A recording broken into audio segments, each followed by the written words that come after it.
Nous sommes sur le continent, nous allons y rester, direction le Sénégal avec vous Robin Dussène, bonjour. Bonjour Florence. Le Sénégal qui apprenait hier la disparition de Thione Seck à l'âge de 66 ans, le rossignol même de la musique sénégalaise, comme on le qualifiait. Thione Seck est décédé du coronavirus. Alors il était peu connu en dehors des frontières du Sénégal. Thione Seck était pourtant, Robin, une véritable star en Afrique subsaharienne. Oui, avec Youssou N'Dour, Omar Pène et Ismaël Lo, Thione Seck est aujourd'hui l'un des chanteurs les plus populaires d'Afrique de l'Ouest, issu d'une famille de griots. L'artiste sénégalais s'est fait connaître dans les années 70 en tant que chanteur de l'Orchestra Baobab, une formation afro-cubaine à la sauce sénégalaise.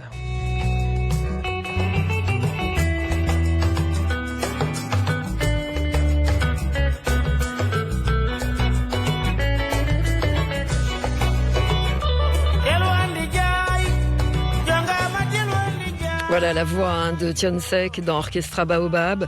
C'était surtout un grand mélange d'influences, Robin. Thione Seck a exploré au cours de sa carrière de nombreux styles musicaux.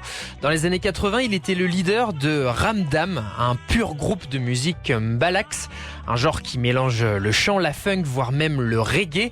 Plus de 40 ans de carrière et des tubes, Allo Petit, Diaga ou encore Orientissime, une plongée au cœur des musiques orientales, indiennes et arabes.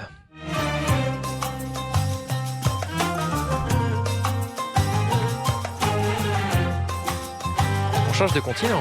Ah, c'est bien.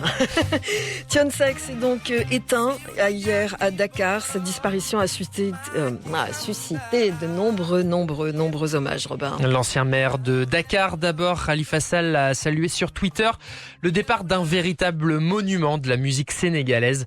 Un artiste talentueux, libre et constant dans la création pour Macky Sall, le président du pays. Le conseiller culturel du chef de l'État, El Hadji Hamidou Kassé, a lui souligné un artiste héros d'une époque passant du traditionnel au moderne. Alors vous venez de l'entendre, Thione Seck, donc un artiste dont la carrière a été saluée de façon unanime. Et pourtant, Robin, on va s'arrêter maintenant sur les dernières années du musicien. Elles ont été ternies par une saga judiciaire totalement rocambolesque. Le chanteur avait été arrêté en 2015 avec un sac contenant près de 50 millions d'euros. C'était des faux billets. C'est ce qu'il a dit en tout cas. Lors de son procès 4 ans plus tard, en 2019, le Sénégalais avait affirmé avoir été victime d'un complot.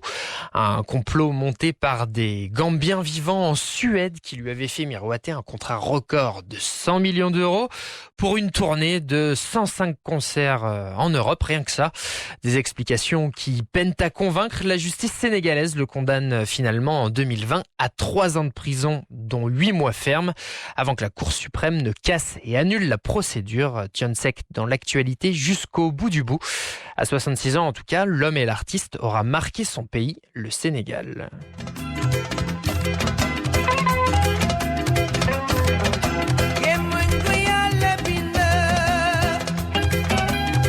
Voilà, et on termine cette chronique avec l'un de ses tubes. Allo Petit, Thione Seck a été inhumé cet hier après-midi au cimetière musulman de Yoff. C'était en présence de plusieurs centaines de femmes. Voilà donc pour la fin de cette chronique Afrique. Merci beaucoup Robin Dussène.